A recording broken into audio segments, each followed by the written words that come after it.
Good morning, beautiful, beautiful people.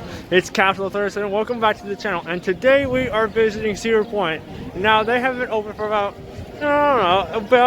since Thursday. So, they're still working out some kinks, but so far it's getting in. It feels good to be back, And right now we are currently walking our way back to Steel Vengeance, obviously, because you got to get something different. They got to get these little access passes, which give you time to enter into the ride, like Disney style kind of thing. So we are heading that way, and we're also going to stop by Millennium Force because it is also one that has the access passes, just to try and get them all ready to go. We're just kind of currently walking with all different people here.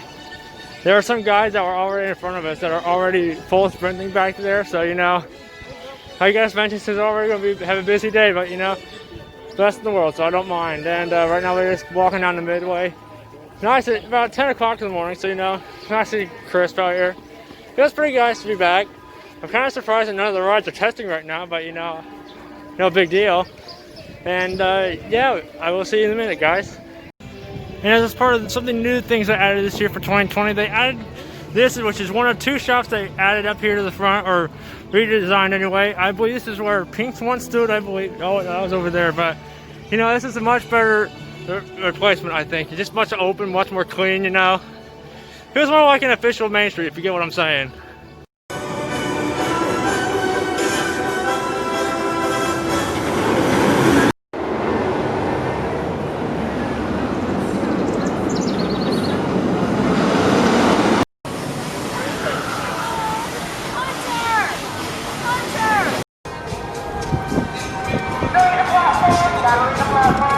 Alright, so guys, now it's been just a short time, a little later, and we finally got our access pass to get into Steel Vengeance.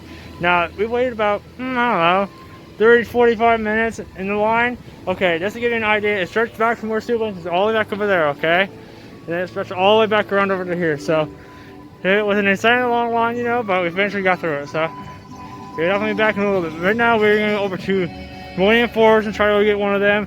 We would get Maverick, but it is already insanely busy for it, so we may or may not hit it up today, but we will be trying to get it shortly. So yeah, I guess I'll talk to you in a minute.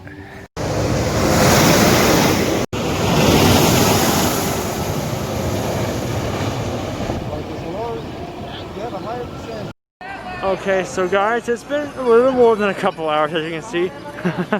It is currently closing hours of the park, and so we were just kind of slowly trying to figure out how you exit out of here, because typically you just exit out there that way, but because of obviously the fire stuff, they've got us going out this weird back direction, so just show the camera right over to here, It's kind of strange, but it's really fine. In terms of how I thought today went, it was alright, In terms of Cedar Point, I could have expected a lot more. We only got 4 rides done today, most of which were in Millennium Force, but hey, I guess you gotta win some and lose some. But yeah, we ended up only getting rides on Millennium Force, which was 3 times, and we got 1 ride on Steel Vengeance. Now, here's what I'm going to say about this entire thing. As you may know, if you've seen any Facebook posts or Instagram on social media or whatever, you will know that Millennium Force, Maverick, and Steel Vengeance all have these things called access passes, which are similar to what a thing Disney parks and Universal parks do to just help alleviate the amount of time you wait in the lines, which I have no problem with. But here, it's just the fact that you spend so much time worrying about trying to get the tickets, one, but then after trying to get back to get on the ride at a certain time slot, it makes it to where you can only get in a certain number of rides and stuff, but it just detracts from the entire experience. So anyway, though, with that being said, the park has done the very best they can just to, obviously welcome their guests back, to a sort of friendly environment that is safe for everyone. Even though another thing which I will mention is that about half of the rides I think were closed, because I know rides such as Rougarou, both sides of Gemini, and one more other, Blue Streak. These are all just some examples. They were not open. I don't know if it's because they were still getting staffed or was because they were waiting on parks. Because I know Blue Streak over there is waiting on a second train to get put on and that kind of stuff and needs approval. Which same thing goes for Dragster, which I was very unfortunate about, because that was the entire point of this trip, was to get both striders in. But It's alright. I've already ridden it before, but I'm sure I'll be back at some point in the future to come ride it again, so it's no big deal. But as a whole, though, I'm perfectly fine with what they're doing. It could definitely be better, but it could definitely be worse. So, yeah, we're just kind of slowly exiting out of the park on a very sunny night. You know what the strange thing is?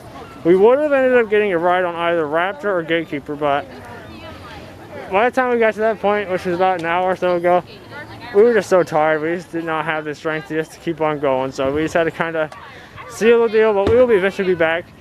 We were going to start with Raptor, but considering the fact that we were riding several other inverts on this trip, I figured, why should we waste time on that when we just go ride Gatekeeper, which we're not going to be riding another wind coaster on this trip, or any trip for a little while now, so I'm totally fine with it. So anyway, with that being said, I will be calling you quits here tonight, so thank you everybody so much for watching, and I shall see you in the next vlog. Bye-bye now.